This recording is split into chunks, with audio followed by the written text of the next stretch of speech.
Gregorjevo je slovenski praznik ljubezni, tako kot je Valentinovo svetovni praznik, je pač Gregorjevo tradicionalni slovenski praznik ljubezni. V čem pa je dejansko razlika? Dejansko, da se danes ptički ženijo, drugače pa vsi ostali verjetno. Ja, ne, na začetku bomo seveda zaigrala par takih lepih ljubezenskih pesmi od znanih slovenskih izvajalcev, potem pa ta standardni rom-pom-pomski. Vprašanje za fanta številka 1. Če bi bil izborni pripomoček, kateri bi bil in zakaj? Pa fant številka 3. Pa še v Europarka gre. Točna so fanta številka 1. Prijateljica, ne preveč.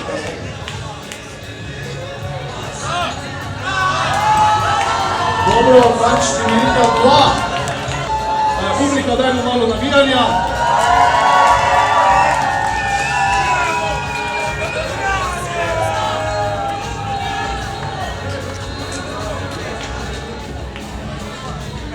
Oziroma, da vidimo v backstageu, še ena potka za Lidije. Trend vsemljate kot romantiki? Odvisno od letnega časa in ure.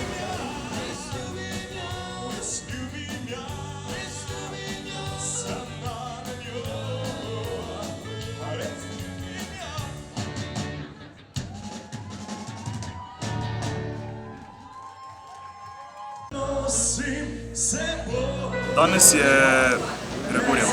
Je kaj drugače ali čisto isto? Ja, super je, ker je mraz, ker je zima, ker imajo veliko oblečeno in moraš veliko slačiti. Pa je muzika taka, da se sličajo? Ja, tudi lahko, ja. Se trudimo, ptički že čivkajo, mislim, ptički že čivkajo, ne vem, kaj nasprotni standardi. Študenti torej norijo hormoni. Ne, sej, to je lepo, da norijo hormoni in da vse nori, ker treba se zabavati, se to je nekaj narediti. Vse, kar imamo, hormoni, energija, zabava, ljubezen. Ampak moram pa priznati nekaj resnega pomeni. Študentje so mi zmer precej iskrena povedati. Moram reči, da se mi zdi, da se vsaj z mojih oči gleda spet malo obrnila scena. Vsem da prvo živim, kaj pa zdaj, če daš očala dol? Ne, če daš očala dol. Res moram resno povedati, ker se mi res zdi, da študentarija, da spet ima rada živo muziko, živo dobro gitare. Da je to pač živo, da vidijo, da je band na odru res band in da nima nekih pokličkov ali vsega tega. Se mi zdi, da to v zadnjem času spet predvsem to, da bodite iskreni, pa bodite to, kar ste.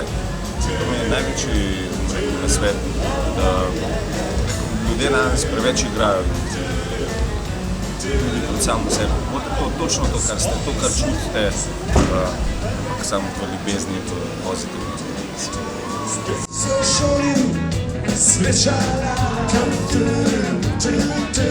In pa si spoznal, da se vedno ti si odšla.